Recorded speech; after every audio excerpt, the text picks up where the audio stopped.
अस्सलाम वालेकुम। आज हम करेंगे एंटी सीज़र ड्रग्स और इनको थोड़ा सा इजी करने के हवाले से जो है मैंने इनको डिवाइड किया हुआ है ब्रॉड स्पेक्ट्रम, नैरो स्पेक्ट्रम और जो ड्रग्स एब्सेंट सीजर्स या जीएमई में यूज़ होते हैं। अच्छा, इससे पहले ना हम थोड़े से पढ़ लेते हैं टाइप्स ऑफ सीजर्स और ये क्या क्या होते हैं, थोड़ा ओवरव्यू लेते हैं। जो हमारे पास जनरलाइज्ड सीजर्स होते हैं ना, जिन्हें हम जनरलाइज्ड टोनिक क्लोनिक सीजर्स या ग्रैंड माल सीजर्स भी कहते हैं, इसमें दोनों हेमिस्फीयर्स ऑफ ब्रेन इन्वॉल्व होंगे। ठीक है। और क्या कहते हैं, इसमें ना पूरे जो मसल्स होते हैं बॉडी के वो रिजिड हो जाते हैं और जो पर्सन है वो कॉन्शियसनेस जो है वो लूज कर देता है। ठीक है। और इसमें जर्किंग और ट्विचिंग मसल्स जो होते हैं वो होते हैं, और जब सीजर खत्म हो जाता है ना तो उसके बाद एक पोस्ट टिक्टल कन्फ्यूजन जो है वो स्टेट जो है वो सीजर के खत्म होने के बाद फॉलो होती है।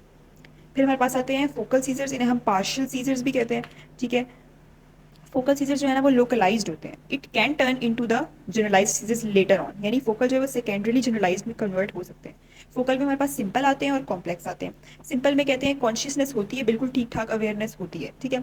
लेकिन सिंपल में हम कहते हैं तीन तरह के सिम्टम्स आ सकते हैं, या तो मोटर सिम्टम्स यानी कि ट्विचिंग हो जाएगी किसी एक पार्ट ऑफ बॉडी में, कोई स्टिफनिंग हो जाएगी मसल की। सेकंड पे हम कहते हैं कोई सेंसरी चेंजेस आ सकते हैं, यानी कोई फ्लैशिंग दिखाई दे सकती है, थंडर सुनाई दे सकती है, कोई स्मेल आ सकती है। ठीक है। जो कि वहाँ पे नहीं होती।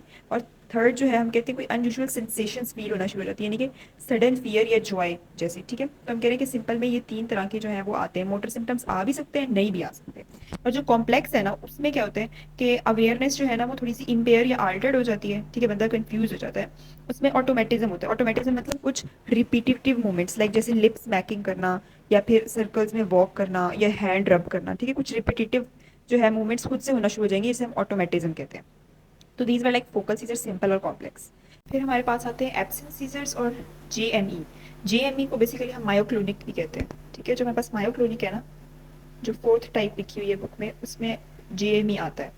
ठीक है। और इसके अलावा जेएमई और एटिपिकल एब्सेंस, इनमें हम एक तरह की ही ड्रग्स यूज करते हैं। ठीक है। अच्छा, अब जो हमारे पास होता है जनरलाइज्ड एब्सेंस। ठीक है। जनरलाइज्ड एब्सेंस सीजर्स या पीटेड माल जो है ये ज़्यादातर बच्चों में होता है। ठीक है। और इट इज़ लाइक अगर hundreds of times a day और सिर्फ 10 सेकंड के लिए रह के चला जाता है। इसमें होता क्या है जनरलाइज्ड एब्सेंस में कि मोमेंटरली ब्लैंकिंग आउट हो जाता है, यानी बच्चा ऐसे जोन आउट हो जाता है जैसे उसे आस पास ही खबर ना हो, ऐसे स्टेयरिंग मूवमेंट और क्या कहते हैं ब्लिंकिंग मूवमेंट्स जो है वो कब परफॉर्म कर रहा होता है। और जब वो खत्म हो जाते हैं तो उसकी कोई मेमोरी भी उसमें नहीं होती कि कोई सीजर ऐसा कुछ हुआ था। तो एब्सेंट सीजर ये होता है कि मोमेंटरली ब्लैंकिंग आउट हो जाता है और it is triggered by hyper ventilation या फिर फ्लैशिंग लाइट्स। फिर हमारे पास आते हैं मायोक्लोनिक और एटिपिकल एब्सेंस। दोनों डिफरेंट तरह के हैं, लेकिन दोनों में ड्रग्स जो है वो हम एक ही तरह यूज़ करते हैं। ठीक है। अब जो जीएमई है यानी जो मायोक्लोनिक में आता है, जुविनाइल मायोक्लोनिक एपाइलेप्सी, ये भी हमारे पास किसमें होगी, चिल्ड्रन में। और जुविनाइल जो है ना, ये हम कहते हैं sudden brief involuntary muscle jerks होते हैं। ठीक है। इसमें थोड़े से मसल जर्क्स होते हैं और कोई लॉस ऑफ कॉन्शियसनेस जो है वो नहीं होती। फिर हमारे पास जो एटिपिकल एब्सेंस है ना, एटिपिकल एब्सेंस जो है it last longer than the typical absence. ठीक है। और इसका होता भी ग्रेजुअल ऑनसेट है, जबकि एब्सेंस जनरलाइज्ड एब्सेंस का सडन ऑनसेट होता है, इसका ग्रेजुअल ऑनसेट और एंड होता है। और हम कहते हैं एटिपिकल एब्सेंस में एडिशनल मोटर सिम्टम्स भी होते हैं जो कि एब्सेंस में नहीं थे। ठीक है। तो एटिपिकल एब्सेंस में like additional motor symptoms like stiffening या ऑटोमेटिज्म वगैरह जो है वो हो जाते हैं। और इसके अलावा हम कहते हैं atypical absence they are mostly basically associated with people with intellectual disabilities, for example Lennox Gastaut syndrome. ठीक है। ऐसे लोगों में जो है ये एटिपिकल एब्सेंस होता है। अच्छा, अब ना हमने इनको ड्रग्स को डिवाइड किया है broad spectrum. Broad spectrum drugs वो हैं जो हर तरह के सीजन में जो है वो यूज हो रही है। ठीक है। जनरलाइज्ड, फोकल, एब्सेंस और जीएमई में। लेकिन ये ड्रग्स जो है ज्यादातर डीओसी यानी ड्रग ऑफ चॉइसेस किस में यूज हो रही है, जनरलाइज्ड में। ठीक है। जनरलाइज में जो ड्रग ऑफ चॉइसेस हैं वो ये वाली यूज हो रही हैं, और इवन जेएमई में भी जो ड्रग ऑफ चॉइस हैं वो कौन सी यूज हो रही है, यही वाली ड्रग्स। अच्छा, अब इनको ना इसी ऑर्डर में जो है वो याद रखना है, क्योंकि इसी ऑर्डर में इनकी इंपॉर्टेंस या यूजेस होते हैं। सबसे ज्यादा कौन यूज होता है, कॉमनली वेलप्रोएट। ठीक है। वेलप्रोएट डीओसी भी ये बहुत सारी डिजीजेस में होगी, हम देखेंगे। और टोपीरामेट। ठीक है। Both like sound similar, valproate and topiramate. Then there is like lamotrigine and levetiracetam. Okay, so levetiracetam is like the least important one, और मतलब लीस्ट यूज होती है जो। फिर हमारे पास एक न्यू ड्रग है जोनिसामाइड। ठीक है। ये हमारे पास एक न्यू ड्रग है और ये तकरीबन तमाम में ही जो है वो यूज हो रही होती है। इसी का एक ट्विन भी यहाँ पे मौजूद है, सॉरी, लेकोसामाइड। ओके। सो लेकोसामाइड जो है वो सब में यूज नहीं होता, वो सिर्फ जनरलाइज्ड और फोकल में होता है, जबकि जोनिसामाइड जो है वो सब में जो है वो यूज हो रहा होता है। अच्छा, फिर हमने कहा कि जो नैरो स्पेक्ट्रम है वो ओनली जनरलाइज्ड और फोकल में होते हैं। ठीक है। जनरलाइज में कौन डीओसी था, ब्रॉड स्पेक्ट्रम ड्रग्स, जबकि जनरलाइज में नैरो स्पेक्ट्रम भी यूज हो रही होती है। और फोकल में जो ड्रग ऑफ चॉइस है वो ज़्यादातर ये वाली ड्रग्स होंगी, लाइक कार्बामेज़ेपिन और फेनिटोइन वगैरह। आगे हम देखेंगे सबके अलग अलग हम यूज़ देखेंगे, ठीक है, कौन कौन से सीजन में यूज़ होता है, लेकिन ये सिर्फ एक ओवरव्यू करने के लिए। तो जैसे ये जनरलाइज और फोकल में जो है यूज़ हो रही होती है, ठीक है, ना ये एब्सेंस में यूज़ होती है, ना ये JME में यूज़ होती है, ठीक है, these are not use in JME। अच्छा, अब इनमें जो मोस्ट इंपॉर्टेंट ड्रग्स है ना, they are like carbamazepine and phenytoin, ठीक है। इनके यूजेस और बेसिकली जो साइड इफेक्ट प्रोफाइल है वो भी सिमिलर ही होगी, जो कि हम आगे देखेंगे। फिर हमारे पास कुछ गाबा के एनालॉग्स होते हैं, लाइक गाबापेंटिन और प्रीकेबैलिन। जो प्रीकेबैलिन है ना, वो स्ट्रक्चर एनालॉग है गाबापेंटिन का ही, ठीक है। तो basically these are related drugs. Then there is tiagabine and vigabatrin, ठीक है, टाइगाबाइन एंड वाइगाबैट्रिन। और लेकोसामाइड हमने पहले देख लिए, और हमें पता है फिनोबार्बिटाल जो है वो क्या थी, एक बारबिट्यूरेट, जो हम पढ़ चुके हैं पीछे। तो फिनोबार्बिटाल के भी कुछ यूजेस जो है वो हम देखेंगे। फिर हमारे पास एब्सेंट सीजर्स, यही वाले जो एब्सेंट सीजर्स हैं, ठीक है, इसमें देखिए बाकी ड्रग्स भी हो रही हैं, ये ब्रॉड स्पेक्ट्रम ड्रग्स भी यूज हो रही हैं एब्सेंट सीजर में, लेकिन ड्रग ऑफ चॉइस कौन सी होती है, इथोसुक्सिमाइड जो है वो एब्सेंट सीजर में as a drug of choice जो है वो यूज होगी। और बाकी वेल्प्रोएट और लेमोट्रिकीन, मतलब हो तो ये सारी रही है, लेकिन मोस्ट इंपॉर्टेंट कौन सी है, वेल्प्रोएट और लेमोट्रिकीन, जो कि एब्सेंट सीजर्स में है। Now we will see the mechanism of actions. तो एक और बात ये रह गई थी कि ये तो हमने क्लासिफिकेशन की है ना फंक्शन वाइज, जो हमारे पास क्या कहते हैं, एक स्ट्रक्चर वाइज क्लासिफिकेशन भी होती है, जिसमें phenytoin, right, phenobarbital and ethosuximide. These three are like cyclic urides. Then carbamazepine is a TCA tricyclic, ठीक है, it is a tricyclic. And फिर हमारे पास आते हैं कुछ GABA derivatives like gabapentin, pregabalin and vigabatrin, ठीक है, not tigabayne, vigabatrin. These are like GABA derivatives. And बाकी जितने भी ड्रग्स हैं they are all miscellaneous, ठीक है। तो ये बुक में जो एक इस तरह की क्लासिफिकेशन लिखी है। अच्छा, ब्रॉड स्पेक्ट्रम में सबसे पहले हम मैकेनिज्म ऑफ एक्शन देखेंगे। वेलप्रोएट, 4 तरह के मैकेनिज्म ऑफ एक्शन जो है वो हो सकते हैं, ठीक है। इन सब ने करना क्या होता है, एंड पे इन्होंने क्या करना है, ग्लूटामेट का रिलीज जो है ना वो कम कराना है, क्योंकि सीजर में क्या हो रहा है, ज़्यादा एक्टिविटी हो रही है, ठीक है। तो ग्लूटामेट एक एक्साइटेटरी न्यूरोट्रांसमीटर है ना, तो अगर ये लोग ग्लूटामेट की रिलीज को कम करा दें ड्रग्स, तो फिर ये जो है इसको कंट्रोल कर सकते हैं ब्रेन के अंदर एक्टिविटी को, ठीक है। तो ब्रेन के अंदर जब इम्पल्स जनरेट नहीं होगी तो सीजर भी जो है वो कंट्रोल हो जाएगा। अब 4 तरह के एक्टिवेशन मैकेनिज्म होते हैं, इन सब का जो एंड रिजल्ट है वो यही है कि ग्लूटामेट रिलीज जो है वो कम हो जाता है, ठीक है। अब यानी कि जो हमारे पास प्री साइनेप्टिक टर्मिनल है ना, लाइक ये वाला, यहाँ से ग्लूटामेट का जो रिलीज है वो कम हो जाता है, इसके अंदर कुछ ऐसी चेंजेस आती हैं। अब वो 4 मैकेनिज्म क्या है, सोडियम चैनल की इनएक्टिवेशन को प्रोलॉन्ग कर देना। जब सोडियम चैनल इनएक्टिवेट रहेंगे और ओपन ही नहीं होंगे तो ना सोडियम आइंस अंदर डिपोलराइजेशन होगी, ना ग्लूटामेट जो है वो रिलीज होगा, ठीक है। तो सोडियम चैनल्स की इनएक्टिवेशन को बढ़ा देना, वैसे ये हमारे पास प्री और पोस्ट साइनेप्टिक दोनों में हेल्प करता है। फिर हम कहते हैं कैल्शियम चैनल्स की ब्लॉकेज, ठीक है, ना कैल्शियम चैनल्स, ना कैल्शियम आइंस अंदर आए, ना वेजिकल्स रिलीज हों। लेकिन एक कैल्शियम चैनल्स होते हैं T type in thalamus, these are like special type of calcium channels, इनको ब्लॉक कराती हैं कुछ specific drugs like gabapentin, pregabalin और वेलप्रोएट, ठीक है। बाकी जो कैल्शियम चैनल्स हैं वो नॉर्मल वाले हैं, लेकिन जो ये कैल्शियम चैनल्स टी टाइप वाले पढ़ेंगे ये सिर्फ हम कुछ ड्रग्स में पढ़ेंगे। तो सोडियम कैल्शियम चैनल ब्लॉक कर देना, गाबा के effects, GABA is an inhibitory neurotransmitter ना, तो उसके इफेक्ट्स को इनहेंस करना, हेल्प करना, ठीक है। और इसके अलावा पोटेशियम इफ्लक्स बढ़ा देना, और अगर पोटेशियम इफ्लक्स ज़्यादा हो जाएगा तो ऑब्वियसली हाइपरपोलराइजेशन हो जाएगी, और हाइपरपोलराइजेशन का मतलब है कि इम्पल्स जनरेट जो है वो नहीं होगी, या ग्लूटामेट रिलीज जो है वो नहीं होगा। So these are like 4 mechanisms, और चारों के चारों जो है वो वेलप्रोएट में प्रेजेंट है, ओके। देन टोपिरामेट क्या कर रहा है, वो 3 करा रहा है, एक सोडियम और कैल्शियम चैनल्स को ब्लॉक करा रहा है और गाबा इफेक्ट को बढ़ा रहा है, ठीक है। इसमें पोटेशियम पे कोई इफेक्ट नहीं है। लेमोट्रिकीन जो है वो फिर सोडियम और सिर्फ कैल्शियम चैनल्स को ब्लॉक करा रहा है। और जो लिवेटर एसिटाम है, that is like binding the synaptic vesicle protein SV2A। ये क्या होती है कि फॉर सपोज ये this is the pre synaptic terminal, यहाँ पे हमारे पास ग्लूटामेट के वेसिकल्स हैं, राइट। इन्होंने यहाँ पर आके क्या करना है, फ्यूज करना है और रिलीज कराना है, राइट, ग्लूटामेट को रिलीज कराना है। इन वेसिकल्स के ऊपर ना प्रोटीन्स होती हैं SV2A, ये एलिवेटेड एसिटाम जाके उसके साथ बाइंड कर देती है, ठीक है, और इसको वेसिकल को बाइंड नहीं होने देती और रिलीज नहीं होने देती, right. Now moving on to the narrow spectrum, most of the drugs here basically block the sodium channel, voltage gated sodium channels, वही जो हमने पढ़ा था ना कि लाइक उनकी इनएक्टिवेशन को बढ़ा देना, ठीक है। वो कौन से थे, वोल्टेज गेटेड सोडियम चैनल्स थे, ठीक है। उनकी इनएक्टिवेशन को बढ़ा देना, इनको ब्लॉक करना जो है वो कौन कौन कर रहा है, कार्बामेजेपिन, फेनिटोइन, लेकोसामाइड, और जो जोनिसामाइड ब्रॉड स्पेक्ट्रम में था वो भी सिमिलर यही जो है वो चैनल्स ब्लॉक कर रहा है, और इनका एक यही वाहिद जो है वो एक्शन होता है। कुछ ड्रग्स डिफरेंट जो है, that's like gabapentin and pregabalin. We did say कि pregabalin was like synthetic analog of gabapentin, and gabapentin is a synthetic analog of GABA. Although they are related to GABA, but उनका action जो है वो GABA से related नहीं है। They block T type calcium channels in thalamus, जैसा कि जो है वेलप्रोएट कर रहा था, राइट।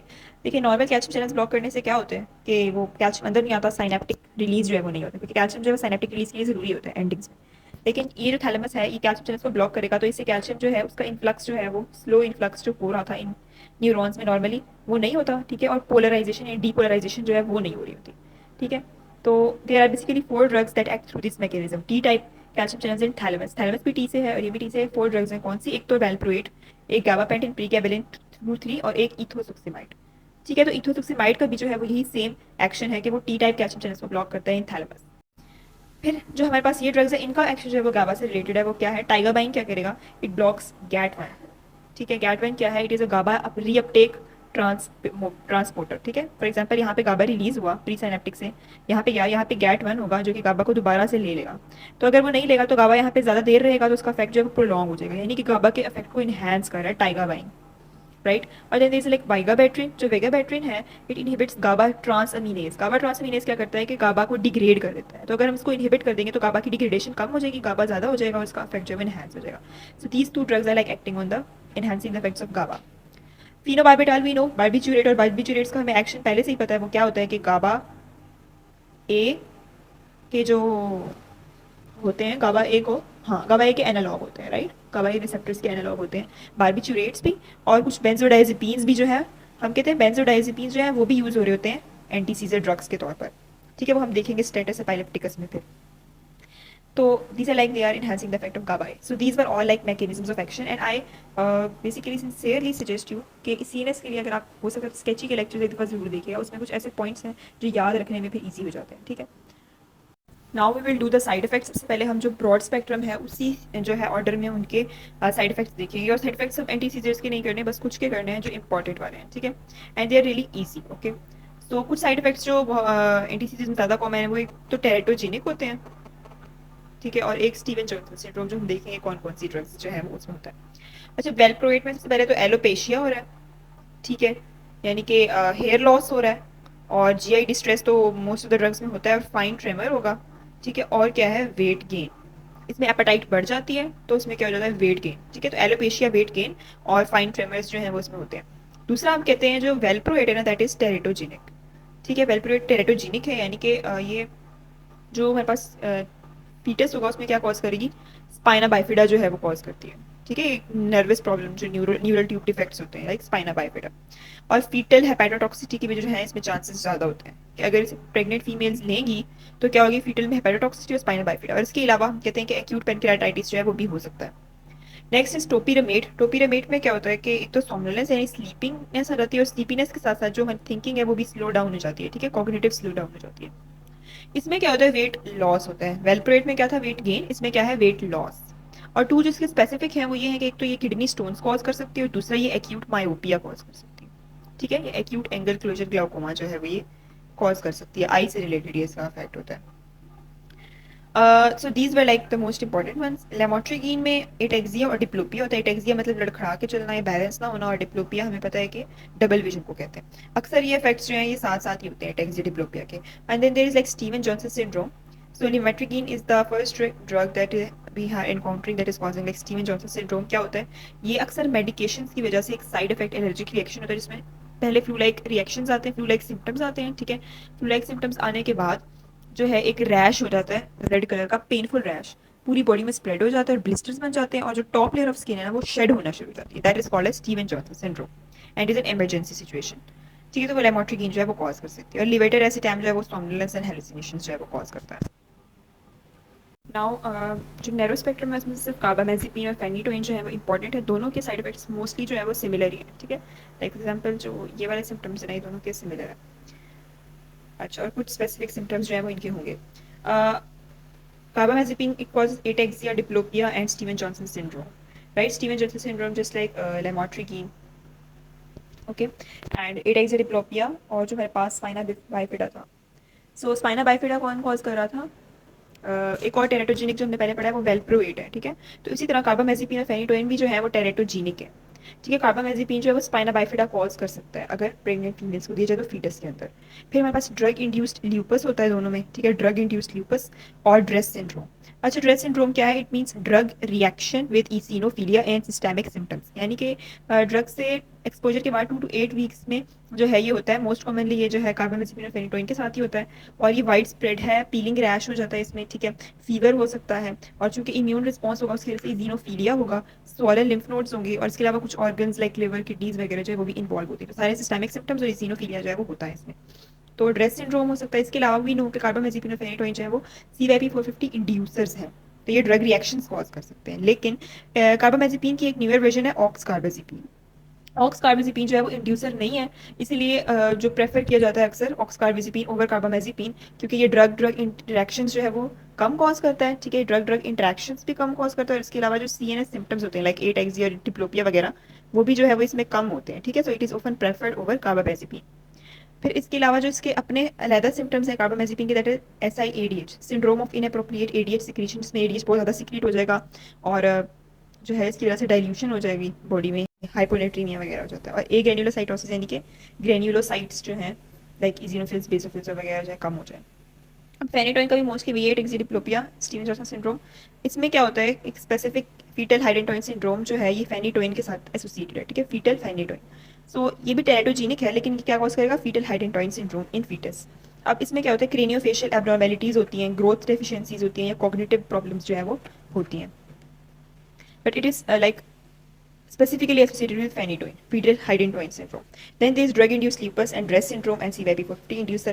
अब इसके स्पेसिफिक इफेक्ट्स क्या हैं? एक तो ये ऑस्टियोप्रोसिस, क्योंकि ये विटामिन डी को कम करता है, उसकी एब्जॉर्प्शन या सिंथेसिस वगैरह को कम करता है, ऑस्टियोप्रोसिस कॉज करेगा। इसके अलावा ये फोलेट्स को कम करता है, जिसकी वजह से मेगैलोब्लास्टिक एनीमिया कॉज करेगा, यानी कि देखिए न्यूट्रिशनल डिफिशियंसीज जो है कॉज कर रहा है।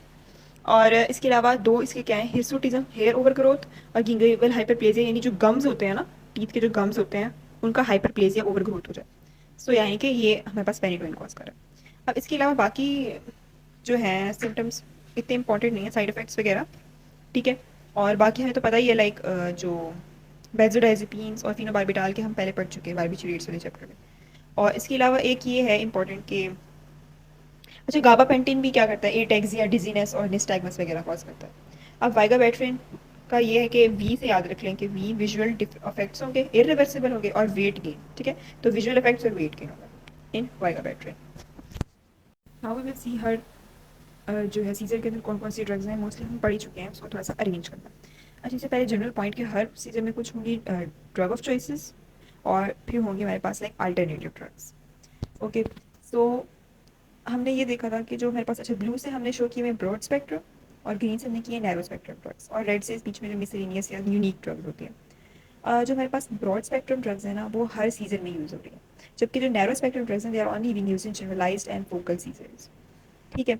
फिर हमने कहा कि जो हमारे पास जनरलाइज्ड टोनिक क्लिनिक है उसमें जो ड्रग ऑफ चॉइसेस हैं they are mostly broad spectrum, और फोकल सीजर्स में जो ड्रग ऑफ चॉइसेस हैं mostly narrow spectrum, okay, even though broad spectrum भी है, बट हम देखेंगे। और इसके अलावा एक ड्रग थी ethosuximide, is only being used in generalised absence, okay. और फिर हमारे पास दुनिसमाइड और लेकोसामाइड कहते हैं कि lacosamide is since a narrow spectrum so it's only used in generalised tonic clonic and focal seizures, जबकि जोनिसमाइड जो है वो हर किसी में ड्रग यूज हो रही है, these are newer drugs. So generalised tonic clonic में देखा जाए तो valproate, topiramate and lamotrigine, these are used as drug of choices, ठीक है। और जो लिवेटर एसिटाम है वो हमारे पास क्या होगी, अल्टरनेटिव ड्रग, ओके। और जीनिसमाइड जो है ये हर किसी में ही अल्टरनेटिव ड्रग होगी। So like 3 of these broad spectrum are used as drug of choices. इसके अलावा हम कहते हैं कि जो इन्फेंट्स होते हैं ना उनमें हम क्या देते हैं, phenobarbital. We know phenobarbital is a barbiturate, right. So infants में अगर हमने देनी होगी तो दैट इज फिनोबार्बिटाल। फिर उसके बाद हम कहते हैं कि नैरो स्पेक्ट्रम में से सिर्फ फेनिटोइन और कार्बामेज़ेपिन और लेकोसामाइड, ठीक है। और फेनिटोइन और कार्बामेज़ेपिन जो सिर्फ हैं वो यहाँ पे यूज हो रही है जनरलाइज्ड में। नैरो स्पेक्ट्रम जो है ना वो ज़्यादातर सिर्फ फोकल में यूज हो रही होती है, ठीक है, इवन तो कुछ जो है यानी कि मेन फेनिटोइन कार्बामेज़ेपिन जो जनरलाइज्ड में यूज हो रही है as we have seen. Now in focal seizures जो फेनिटोइन कार्बामेज़ेपिन, अच्छा, कार्बामेज़ेपिन की जगह ये भी याद रखना है कि ऑक्स कार्बामेज़ेपिन जो है वो हम यूज़ कर सकते हैं। सो जहाँ कार्बामेज़ेपिन होगा वहाँ ऑक्स कार्बामेज़ेपिन भी होगा। सो फोकल सीजर्स में ड्रग ऑफ चॉइसेस में हम कहते हैं फेनिटोइन और कार्बामेज़ेपिन आता है, ठीक है। इसके अलावा लेमोट्रिकीन और लिवेटर एसिटैम जो है वो भी हमारे पास जो है ड्रग ऑफ चॉइस में आता है फोकल सीजर्स के अंदर। बाकी जितनी भी हैं लाइक वेलप्रोएट और pyramid they are alternative drugs. और बाकी जो हमने नैरो स्पेक्ट्रम पढ़ी थी, gabapentin, pregabalin, tiagabine, vigabatrin, lacosamide, these are also alternative drugs. इसके अलावा फिनोबार्बिटाल भी अल्टरनेटिव है, और एक ड्रग है फेल्बमेट, ये सिर्फ फोकल सीजन में यूज हो रही है और किसी सीजन में यूज नहीं होती, ठीक है। So F for focal seizure, F for felbamate, this is a unique drug only being used in focal seizure. Next generalised absence, जैसा कि हमने कहा था इथोसक्सिमाइड जो है इसमें यूज हो रहा है ड्रग ऑफ चॉइस के तौर पर, और वेलप्रोएट भी कर सकते हैं, और बाकी जितनी भी ब्रॉड स्पेक्ट्रम है वो क्या है, अल्टरनेटिव ड्रग्स। फिर जो मायोक्लोनिक क्या है, जेएमई या फिर एटिपिकल एब्सेंस, उसमें जो मेरे पास ड्रग ऑफ चॉइस है, they are like valproate and lamotrigine, और बाकी जो है तीनों वो alternative drugs, right? So ethosuximide was only used in generalized absence, and there is no narrow spectrum drug used in GME, atypical absence or generalized absence. So अब कुछ specific effects हैं drugs के, एडिशनल इफेक्ट्स एंटी सीजर्स के अलावा, ठीक है। Most common उसमें ये होता है कि जो हमारे पास न्यूरोपैथिक पेन होता है ना, यानी किसी नर्व की वजह से जो पेन हो रहा होता है उनको ट्रीट करते हैं। For example carbamazepine is the drug of choice for trigeminal neuralgia, ठीक है। जो ट्राइजेमिनल न्यूरैल्जिया की वजह से पेन होता है उसे कार्बामेजिपिन जो है उसके लिए ड्रग ऑफ चॉइस है। इसी तरह गाबापेंटिन और प्रीगेबलिन जो है ये मेरे पास न्यूरोपैथिक पेन को करते हैं। फॉर एग्जांपल जो डायबिटीज में होता है, डायबिटिक न्यूरोपैथी, या फिर जो हर्पीज में होता है लाइक पोस्ट हर्पेटिक न्यूरैल्जिया, ठीक है, उसको ये कंट्रोल करते हैं। इसके अलावा फिब्रोमाइल्जिया को भी जो है ये कंट्रोल करते हैं पेन को। फिर हम कहते हैं मेरे पास वेलप्रोएट, लेमोट्रिकीन और कार्बामेजिपिन, these three are also used in bipolar disorder as mood stabilizers। जब हम आगे पढ़ेंगे बाइपोलर डिसऑर्डर की ड्रग्स तो उसमें हम देखेंगे ये तीन भी यूज हो रही होती हैं। अच्छा, कुछ स्पेसिफिक ड्रग्स रहती हैं, अच्छा, जैसे पेराम्पेनिल, फेल्बोमेट और रेटिगाबाइन, ठीक है। पेराम्पेनिल इनको हम इतना यूज़ नहीं करते, बस इनको फिर भी बुक में मेंशन किया हुआ है, so I should mention it here too. Perampanel जो है वो हमारे पास दोनों, पेराम्पेनिल और फेल्बोमेट जो है ना, दोनों हमारे पास क्या कर रहे हैं, ग्लूटामेट रिसेप्टर्स को कर रहे हैं ब्लॉक। अब ग्लूटामेट के हमें पता है दो तरह के रिसेप्टर्स होते हैं, एक होता है AMPA और एक होता है NMDA, ठीक है, दोनों ही स्टिमुलेटरी होते हैं। तो पेराम्पेनिल जो है वो AMPA रिसेप्टर को कर रहा है, देखिए इसके नेम में भी मौजूद है AMPA, ठीक है। तो AMPA रिसेप्टर को ब्लॉक करेगा, जबकि फेल्बोमेट जो है वो NMDA रिसेप्टर्स को ब्लॉक करेगा। फेल्बोमेट हमने कहाँ पढ़ी थी, फोकल सीजर्स में, ठीक है। लेकिन हम कहते हैं कि फेल्बोमेट जो है दैट इज वेरी हेमेटोटॉक्सिक, और हेपेटोटॉक्सिक यानी ब्लड के लिए और लिवर के लिए होती है, तो इसका सिर्फ रिफ्रैक्टरी यूज होता है, यानी जब कोई बाकी ड्रग्स जो है सारी फेल हो जाएंगी ना सीजर्स को ट्रीट करने में, तब हम फेल्बोमेट देंगे इन फोकल सीजर। और पेराम्पेनिल जो है वो हमारे पास फोकल और जनरलाइज में यूज हो रही होती है, दोनों में। और फिर रेटिगाबाइन जो है ये भी सिर्फ फोकल में यूज हो रही होती है। अच्छा, रेटिगाबाइन जो है इसका भी वेलप्रोएट की तरह होता है एक्शन पोटाशियम के ऊपर, पोटाशियम चैनल्स ओपन करेगा, फ्लक्स ज़्यादा होगा, हाइपरपोलराइजेशन हो जाएगी, नर्व टर्मिनल से ग्लूटामेट रिलीज नहीं होगा, ठीक है। हमने शुरू में क्या देखा था कि एंटीसीजर ड्रग सारी ही ग्लूटामेट को रिड्यूस कर रही होती हैं। और रेटिगाबाइन का देखें, रेटी से ही पता लग रहा है, इसके नेम में मौजूद है कि रेटिनल टॉक्सिसिटी कराता है, दैट्स वाई इसका भी रिफ्रैक्टरी यूज होता है, ओके। और लास्ट पे स्टेटस एपिलेप्टिकस की मैनेजमेंट। स्टेटस एपिलेप्टिकस ऐसे सीजर्स होते हैं जो 5 मिनट से ज़्यादा हों, ठीक है, मोस्टली 10 मिनट से 30 मिनट्स तक, और इनकी एपिसोड्स के बीच में जो बंदा है वो फुल कॉन्शियसनेस रीगेन ना कर पा रहा हो, तो उसे हम स्टेटस एपिलेप्टिकस कहते हैं। इट्स अ मेडिकल इमरजेंसी, और इसमें हम एंटीसीजर ड्रग्स यूज़ करेंगे। अच्छा, बेंजोडाइजेपिन्स और बार्बिट्यूरेट्स भी एंटीसीजर ड्रग्स हैं, लेकिन हमें पता है कि benzodiazepines are safer as compare to barbiturates, उनके साइड इफेक्ट्स भी ज़्यादा होते हैं, इसलिए हम बार्बिट्यूरेट्स को सेव करके रखते हैं for later use in case benzodiazepines do not work. तो वही अप्रोच जो हमने वो यहाँ भी यूज़ करनी है, ठीक है। अब हमें पता है कि जब भी कोई प्रॉब्लम या इमरजेंसी आती है सबसे पहले हम वाइटल्स को देखते हैं, ठीक है। कोई भी ड्रग या कुछ भी करने से पहले आंसर में अपने ये जरूर लिखने के हमने जो है वाइटल्स को देखना है। वाइटल्स में क्या आ रहा है, like cardiovascular system, Airways, breathing और मेटाबॉलिक मैनेजमेंट जो है उसकी करनी है, ठीक है। वो सब कुछ पहले स्टेबल होगा तो उसको भी साथ साथ में हमने देखना सबसे पहले, ठीक है। फिर हमने क्या देंगे 50% IV डेक्सट्रोज, क्योंकि अगर हाइपोग्लाइसीमिया होगा ना, अक्सर अक्सर होता है कि हाइपोग्लाइसीमिया के एक्साकर्बेट सीधे, क्योंकि हमें पता है कि ब्रेन जो है वो बहुत सेंसिटिव होता है टू हाइपोग्लाइसीमिया, तो सबसे पहले हमने 50% IV डेक्सट्रोज देनी है। अब हम आते हैं ट्रीटमेंट की तरफ, बेंजोडाइजेपिन देंगे। अब कौन से दो बेंजोडाइजेपिन थे जो स्टेटस एपिलेप्टिकस में यूज हुए थे, ऑब्वियसली डायazepam एंड लोराज़ेपम।